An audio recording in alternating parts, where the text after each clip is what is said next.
Hello students, today we will discuss the in-text exercise and try to complete the exercise questions of this second chapter. Only the half portion that we have completed, okay, that will be coming in your upcoming this unit test. Fine. So the first question is, what is meant by a pure substance? Question is very easy because in the starting of the chapter only I gave you its definition.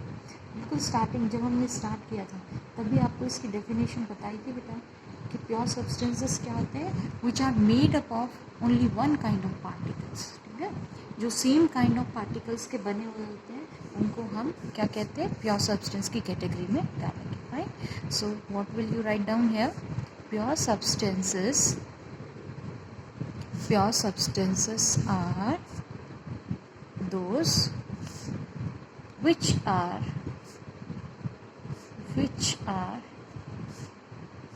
made up of same kind of particles. ठीक है, जो एक ही तरीके के particle से बने हुए हों उनको हम क्या कहेंगे बेटा? प्योर सब्सटेंसेस की कैटेगरी में हमने डालेंगे. ठीक है, अब आप इसमें एग्जाम्पल भी लिख सकते हैं इसके.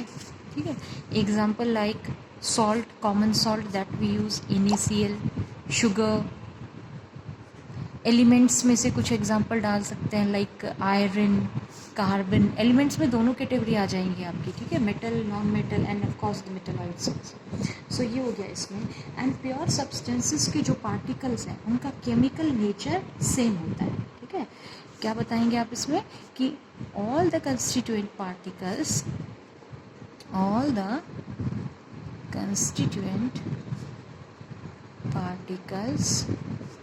have same chemical nature. ठीक है, एक ही जैसा केमिकल नेचर सबका होता है. फाइन बेटा. चलिए अब आ जाइए आप सेकेंड क्वेश्चन पे. देखो second question very easy. You have to just list the differences. The question is, list the differences between homogeneous and heterogeneous mixtures.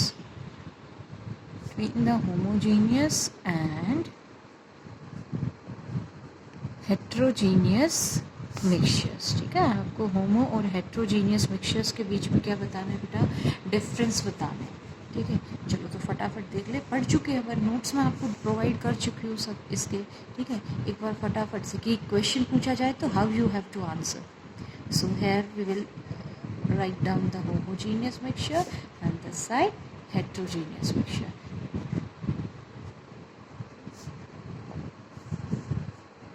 ठीक है बेटा. चलिए, so the first difference is homogeneous mixtures have uniform composition. Fine. What will you write? Homogeneous mixture have uniform composition. Uniform मतलब पता है ना, same composition. Uniform एक जैसी. ठीक है, so they have same composition throughout. Right बेटा. चलिए, the second point, heterogeneous mixtures have non-uniform composition. Heterogeneous mixtures की कैसी कंपोजिशन होती है बेटा? Non uniform. So you will write here heterogeneous mixtures have non uniform composition. Okay, चलिए आगे चलते हैं ऊपर. सी, जब मैंने आपको समझाया था, कल भी बताया था, होमोजीनियस मिक्सचर में there is no visible boundary of separation. जैसे समझाया हुआ आपको कि अगर हम शुगर और वाटर को डिज़ोल्व करते हैं तो क्या दो मिक्स होने के बाद में, डिज़ोल्व होने के बाद में कम्प्लीटली, क्या कोई उसमें एज सच आपको लेयर फॉर्म होती हुई दिखाई देती है जिससे आप पता कर सके कि there is sugar and this part is water? नहीं होता है ना ऐसा. ठीक है, so what will you write down? It has no visible boundary of separation. कोई विजिबल बाउंड्री ऑफ सेपरेशन नहीं होती. It has no visible boundary separation. ठीक है, और हेट्रोजीनियस में क्या होता है? इसमें बाउंड्री होती है. जैसे कि ऑयल एंड वाटर का केस हम देख सकते हैं, तो oil floats on the upper surface और वाटर आपका नीचे की तरफ आ जाता है. ठीक है, तो what will you write down here? it has visible boundary of separation. ठीक है, ये चीज़ है बेटा. फाइन, ये था बेटा. अब देखिए आगे चलते हैं टेक्स्ट एक्सरसाइज में ही. सी, अब पेज 18 पे एनसीईआरटी में जो आपका क्वेश्चन है वो सेम क्वेश्चन रिपीट ही हो रहा है. ठीक है, difference between homogeneous heterogeneous mixture with example. तो देखो आपने यहाँ पे डिफरेंस तो क्रिएट आउट कर ही दिया इनके बीच में. एग्जाम्पल्स यहीं पे समझ लीजिए. वहाँ जस्ट एक डिफरेंस मतलब एक चीज़ और बढ़ा दी है कि they have asked you about this examples. ठीक है बेटा, तो एग्जाम्पल्स देखिए. होमोजीनियस में what you can write down, you can write down sugar in water. ठीक है, और हेट्रोजीनियस में आप क्या लिख सकते हैं बेटा, इसमें एग्जाम्पल हो जाएगा आपका कोई भी, जैसे सॉल्ट सल्फर को मिक्स कर दिया, सॉल्ट एंड सल्फर. ठीक है, sand and sugar, oil and water, इस तरीके की चीज़ें. ठीक है,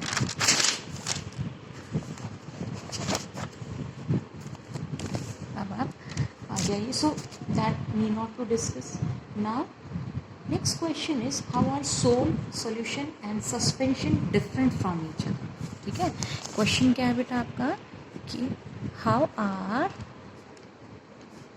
soul, suspension and solution, how are they different, means you have to give the difference between these. ठीक है, चलिए. सो टेबुलर फॉर्म में डिफरेंस देंगे तो इट विल बी ईजी. ठीक, here we will write sol. अब देखो सोल वर्ड आता है तो उससे आपको समझना क्या है. सोल का मतलब होता है बेटा कोलोइडल सोल. ठीक है, तो आप यहाँ क्या लिखेंगे, कोलोइडल, मतलब समझ जाना है कोलोइड्स की बात क्यों कर रहे हैं. Then solution and then suspension. So let's frame out the differences between. So the first one, soul का nature कैसा होता है बेटा, they are heterogeneous. Soul are heterogeneous in nature. Solution, these are homogeneous. ठीक है, suspension heterogeneous. Heterogeneous. उसके बाद में colloidal salt, they show Tyndall effect. What is Tyndall effect? The scattering of light. ठीक है, तो Tyndall effect is shown. भाई particle size थोड़ा बड़ा होता है इसमें, तो Tyndall effect is shown by them. And solution, ये scattering of light नहीं करते हैं तो Tyndall effect is not shown.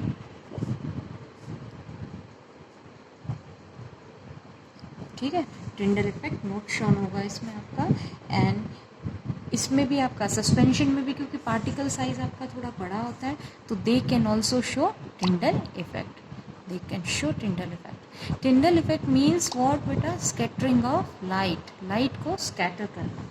ठीक है, then third difference we can, ज़्यादा देखो मार्क्स के अकॉर्डिंग दे रहा है. सपोज ये क्वेश्चन पूछे जाएंगे आपसे either 2 marks 3 marks. So 3 marks question है तो you need not to frame up all the differences. ठीक है, just any 3 difference you can note down. ठीक है, तो उसी हिसाब से मैं आपको बता रही हूँ. देखिए कोलोइडल सोल्स कैसी होती हैं, अपनी स्टेबल होती हैं. They are quite stable. ठीक है, एंड सॉल्यूशंस भी अपने क्या होती हैं, स्टेबल होती हैं. Suspension not stable. स्टेबल मतलब कि देखो सस्पेंशन जैसे सैंड इन वाटर है, after some time what happens, sand नीचे सेटल डाउन हो जाता है ना उसमें, इस तरीके से. देन एग्जांपल्स आप डाल सकते हैं इसमें. ठीक है, एग्जांपल मस्ट है. देखो इस तरीके की चीज़ें होती हैं, जिनमें एग्जांपल्स तो अपनी तरफ से आपको रखने ही है. तो सोल कोलोइड में एग्जांपल डाल दीजिए मिल्क. ठीक है, सोल्यूशन में आप डाल दीजिए शुगर इन वाटर. नहीं, सस्पेंशन में आप रख दीजिए सैंड इन वाटर. ठीक है बेटा, तो ये है आपके. देन नेक्स्ट क्वेश्चन पे आ जाइएगा. Numerical is there. ठीक है, क्वेश्चन है numerical form. The question is to make a saturated solution 36 gram of sodium chloride sodium chloride is dissolved in 100 gram of water at 293 Kelvin. Find its concentration at this temperature.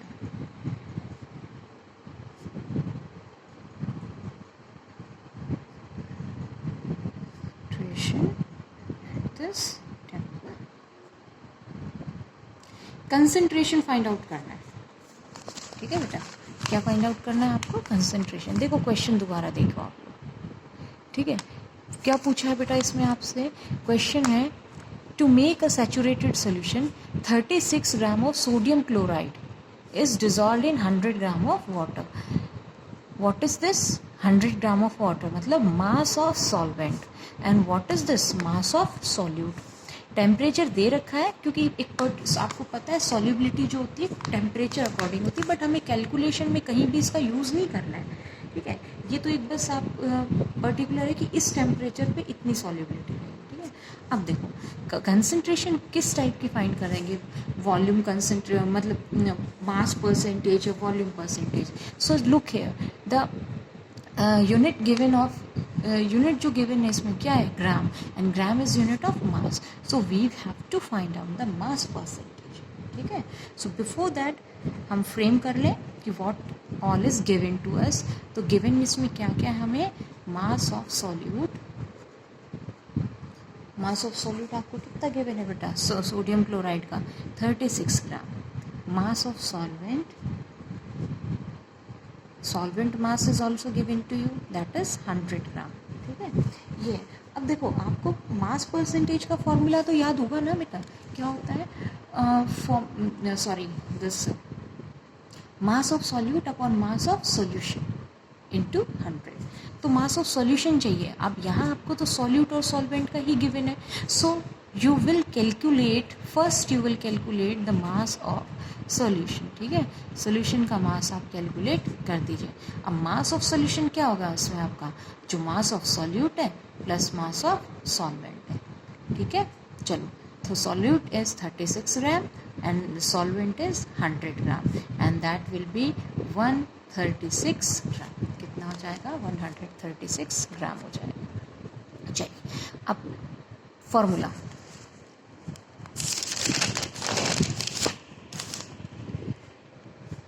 The formula for mass percentage is equal to, क्या होता है आपका formula बेटा? मास of solute और mass of solution into 100. So mass of solute कितना था? 36 gram. Mass of solution 136 into 100. That's it. So calculate आप जब आप करेंगे तो the answer will be coming out 26.47%. ये आपका इसमें आंसर आ जाएगा. ठीक है बेटा, चलो अब देखिए जब आगे आप बढ़ते हैं इसमें तो सेपरेशन टेक्निक्स हैं वो हमने अभी करी नहीं है. ठीक है, क्योंकि वो बाद में आएंगे तो उसके क्वेश्चंस हम आफ्टरवर्ड्स ही डिस्कस करेंगे. ठीक है, अब एक्सरसाइज में आइए और एक्सरसाइज में भी only those questions I will be discussing जो कि आपके जितना पार्ट हुआ है. लाइक फर्स्ट क्वेश्चन अभी नहीं हुआ है अपना. ठीक है बेटा, second question a very common सा क्वेश्चन है बेटा कि you write the steps you would use to make for making tea. ठीक है, और मतलब टी कैसे बनाएंगे आप वो वर्ड्स यूज़ करते हुए solute, solvent, solute, dissolve, solution, insoluble, filtrate, residue, ये सब. ठीक है, ये तो कॉमन क्वेश्चन है, मैं आपको थ्योरेटिकल दे दूँगी, इसमें ऐसे समझाने की ज़रूरत आपको नहीं है. ठीक है बेटे, चलिए देन नेक्स्ट क्वेश्चन आ जाइए. टेबुलर फॉर्म में क्वेश्चन है आपका. ठीक है, वेरी इंपॉर्टेंट. इस तरीके के क्वेश्चंस आपको सॉल्व करने आने चाहिए. ठीक है, तो वो क्वेश्चन मैं डिस्कस कर लेती हूँ आपसे.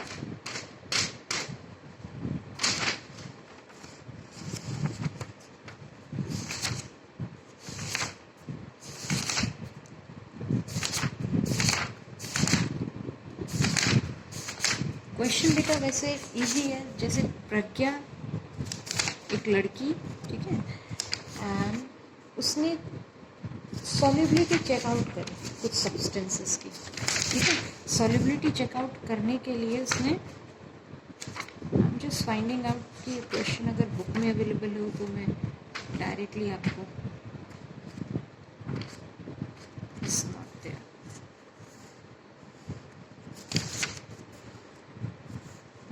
हियर इट इज, ये देखो,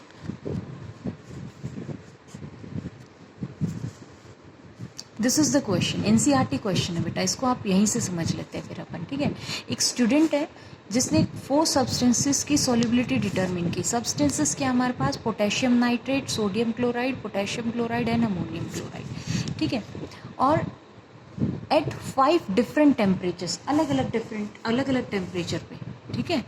अब एक तो आपके जो एनसीईआरटी में उसमें केल्विन के अकॉर्डिंग दिया हुआ टेम्परेचर, लाइक यहाँ पे है 283 kelvin, here it is 293 kelvin, और यहाँ है आपका 313 केल्विन, 333 केल्विन एंड ये है आपका 353 केल्विन। तो देखो मैंने आपको केल्विन और डिग्री कन्वर्ट करना सिखा रखा है, आपको कैसे करेंगे। तो 273 केल्विन का मतलब होता है 0 डिग्री, तो +10 होते ही ये क्या हो जाएगा आपका 283 केल्विन हो जाएगा, ओके। तो वो कोई इशू नहीं है अपना, इसमें आता है आपको फर्स्ट चैप्टर के अकॉर्डिंग। आप क्वेश्चन समझिए वो क्या पूछना चाह रहा है। तो डेटा आपको उसने दे दिया कि सपोज 10 डिग्री के हिसाब से समझ लीजिए, जैसे आप इसमें कि 10 डिग्री में आपका इतना पोटेशियम नाइट्रेट डिजॉल्व हो रहा है, और 100 ग्राम वाटर में ही अगर हमने टेम्परेचर बढ़ा दिया 20 डिग्री कर दिया तो ज़्यादा सॉल्युबिलिटी बढ़ जाती है। आपको बताया था ना मैंने कि सॉलिड इन लिक्विड के केस में solubility increases when we increase the temperature. तो देखो इस केस में पोटेशियम नाइट्रेट के ही केस में आप देखते जाइए 10 डिग्री पे 21 अमाउंट ही इसका डिजॉल्व हो पा रहा है, 20 डिग्री पे बढ़ गया 32, 40 डिग्री पे 62 ग्राम हो गया, 60 डिग्री पे आपका कितना हो गया 106, और 80 डिग्री टेम्परेचर तो आपने कर दिया तो 167 ग्राम हो गया। तो समझ रहे हैं ना कि if we increase the temperature तो सॉल्युबिलिटी ऑल्सो इंक्रीजेज। सॉल्युबिलिटी का मतलब क्या होता है बेटा, amount of solute which is being dissolved. Fine, so this is it. Now question देखिए उसने क्या पूछा है। सेम वे सोडियम क्लोराइड भी ऐसे आप स्टडी कर सकते हैं, ठीक है। 10 डिग्री 20 डिग्री पे अलग अलग रेंजेस में गिवन है, ठीक है। चलिए अब क्वेश्चंस देखते हैं। अब इसमें अपना फर्स्ट क्वेश्चन है, what mass of potassium nitrate would be needed to make a saturated solution of potassium nitrate at 40 degree. भाई कह रहा है कि सैचुरेटेड सॉल्यूशन, सैचुरेट जब सॉल्युबिलिटी की हम बात करते हैं ना, सॉल्युबिलिटी की डेफिनेशन क्या थी, the maximum amount of solute which can be dissolved in a solvent in 100 gram of solvent eight a particular temperature. तो अब अपना पर्टिकुलर टेम्परेचर कौन सा हो गया इस क्वेश्चन में 40 डिग्री। तो सैचुरेटेड का मतलब क्या हुआ कि मैक्सिमम अमाउंट सॉल्यूट कितना डिजॉल्व हो सकता है। तो आंसर इसमें आपका क्या होगा बेटा 62, ठीक है। अच्छा एक सेकेंड, हाँ इसमें पूछा हुआ है 50 ग्राम्स में, ठीक है। ये ध्यान रखना 100 ग्राम में तो कितना डिजॉल्व कर सकते हैं हम 62 ग्राम कर सकते हैं, ठीक है। भाई ये जो सॉल्युबिलिटी का डेटा आपको दिया जाता है डेफिनेशन के अकॉर्डिंग, ये किसके बेसिस पे होता है 100 ग्राम में डिजॉल्व किया जाता है, ठीक है। अब क्वेश्चन में पूछा इसने 50 ग्राम में कितना डिजॉल्व हो पाएगा, ठीक है। तो जस्ट क्या कर दो, हाफ कर दो उसको, ठीक है। तो ये आपका आंसर हो जाएगा कि सॉल्युबिलिटी 62 ग्राम्स है इतने टेम्परेचर पे, और सॉल्युबिलिटी 100 ग्राम के अकॉर्डिंग होती है, और यहाँ आपसे 50 ग्राम पे पूछा है यानी जस्ट हाफ। तो आप क्या करेंगे 62 डिवाइडेड बाय 2, तो आंसर क्या हो जाएगा आपका 31 grams of potassium nitrate. Clear बेटा। चलिए आगे आइए फिर आप। नेक्स्ट क्वेश्चन है, what would be observed if a saturated solution of potassium chloride at 80 degree is left to cool to room temperature, ठीक है। क्या कहा है इसने कि एक सैचुरेटेड सॉल्यूशन है पोटेशियम क्लोराइड की, ठीक है। वेयर इज पोटेशियम क्लोराइड, ये रहा आपका, ठीक है। कौन से टेम्परेचर पे बेटा 80 डिग्री, 80 डिग्री पे आ जाओ, ये केस पूछ रहा है। तो क्या बोल रहे हैं 80 डिग्री पे, पर उसे अब रूम टेम्परेचर पे उसने कूल करवा दिया। रूम टेम्परेचर ऑलमोस्ट अपना कितना होता है 20 डिग्री 30 डिग्री, ठीक है। उस पर हमने कूल किया उसे, तो ऑब्जर्व क्या होगा। तो देखो बेटा जब 80 डिग्री वाले टेम्परेचर को हम कूल करवाएंगे तो आपको पता है देखो टेम्परेचर बढ़ाने पे तो सॉल्युबिलिटी बढ़ती है, इंक्रीज होती है, और टेम्परेचर कम करने पे when we decrease the temperature solubility also decreases, and if the solubility decreases तो जो क्रिस्टल्स थे ना इनके वो क्या होंगे, सेपरेट आउट हो जाएंगे, ठीक है। यानी आपका सॉल्यूट टेम्परेचर बढ़ रहा था तो डिज़ोल्व ज़्यादा हो रहे थे, लेकिन टेम्परेचर अगर आप रिड्यूस करेंगे, कूल करेंगे उनको, तो उस केस में क्या होगा बेटा, आपके क्रिस्टलाइजेशन हो जाएगा, they it will separate out from the solution, ठीक है। जैसे आपने देखा होगा चाशनी जो आप बनाते हो, गर्म करते हो तो शुगर ज़्यादा डिज़ोल्व होती है, लेकिन उसी शुगर सिरप को, उसी चाशनी को इफ़ यू रेफ्रिजरेटेड, जैसे अगर मार्केट से आप भी कभी गुलाब जामुन रसगुल्ले टाइप इस तरीके लाते हैं, तो उसको अगर आप रेफ्रिजरेट करते तो आपने देखा होगा ना शुगर उससे सेपरेट आउट हो जाती है। रीज़न उसका यही है कि उस कम टेम्परेचर पे शुगर यानी जो सॉल्यूट था वो उसमें से क्या हो गया बेटा, सेपरेट आउट हो गया। Third question, what is solubility of each salt at 20 degree, which salt has the highest solubility at this temperature। तो 20 डिग्री पे देखिए आप लोग, 20 डिग्री पे solubility आपके सामने है सबकी, ठीक है। पोटेशियम नाइट्रेट की कितनी है बेटा, 32 ग्राम, सोडियम क्लोराइड की 36 gram, potassium chloride 35 gram, ammonium chloride 37 gram. So these are the solubilities of these salts at 20 degrees Celsius।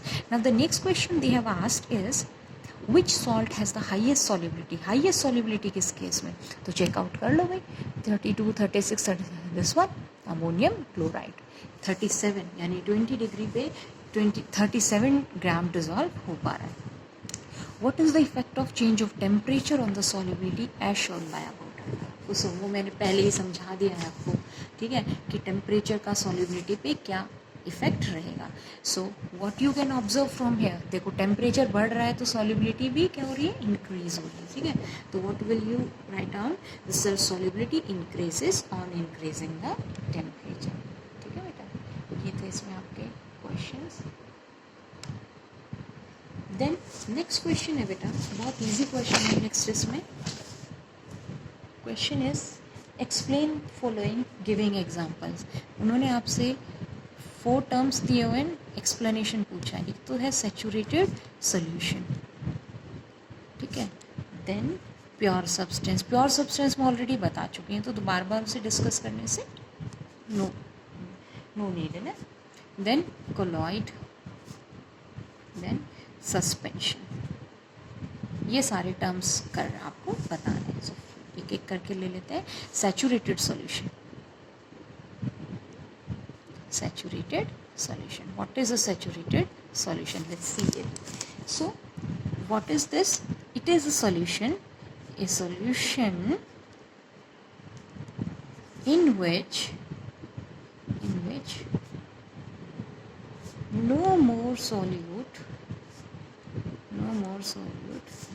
can be dissolved at a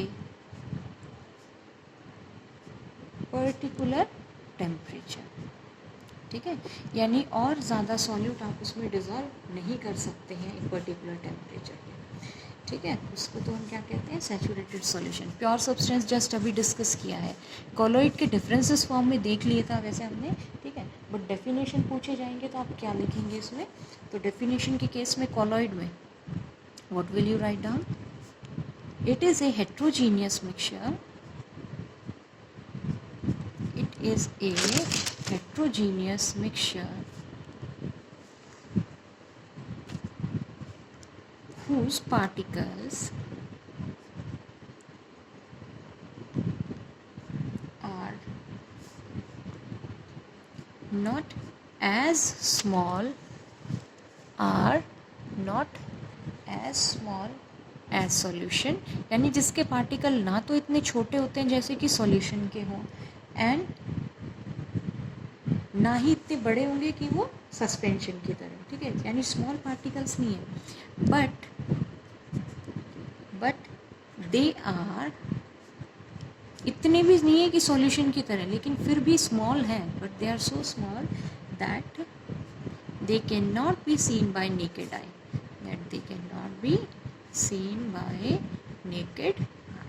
ठीक ठीक है, नेकेड आई से हम इनको नहीं देख सकते हैं। Then we can write they can show Tyndall effect, है ना, लाइट स्कैटरिंग कर सकते हैं, ये सब एग्जाम्पल में आप क्या लिख देंगे, मिल्क, स्मोक एट्सेट्रा, ये सब इसमें आ जाएगा, ठीक है। एंड देन सस्पेंशन में भी आप डेफिनेशन इसकी कैसे देंगे,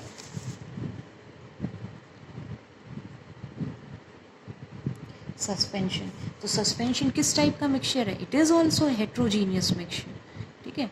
ये भी इसका नेचर कैसा है बेटा, heterogeneous, in which solid are dispersed in the liquid, ठीक है, heterogeneous in which solids are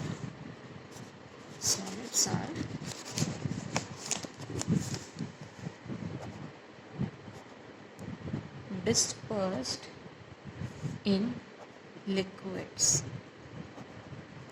ठीक है।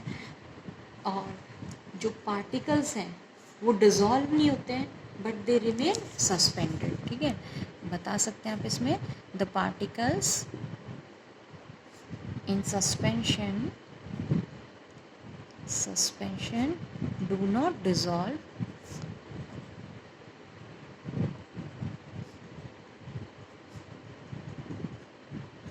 but remain suspended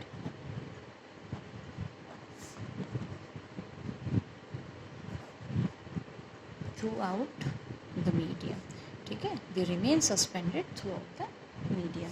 एग्जाम्पल्स में आप पेंट्स, ठीक है, पेंट इसी में आ जाता है, muddy water, all these will be coming in this suspension, okay बेटा। सो दिस इज इट, अभी आज इतना ही क्वेश्चंस डिस्कस करेंगे, बाकी के क्वेश्चंस मैं आपको नेक्स्ट वीडियो में सेंड करूँगी, okay. So prepare for your unit test and if you have any problem then you can ask, okay, thank you बेटा।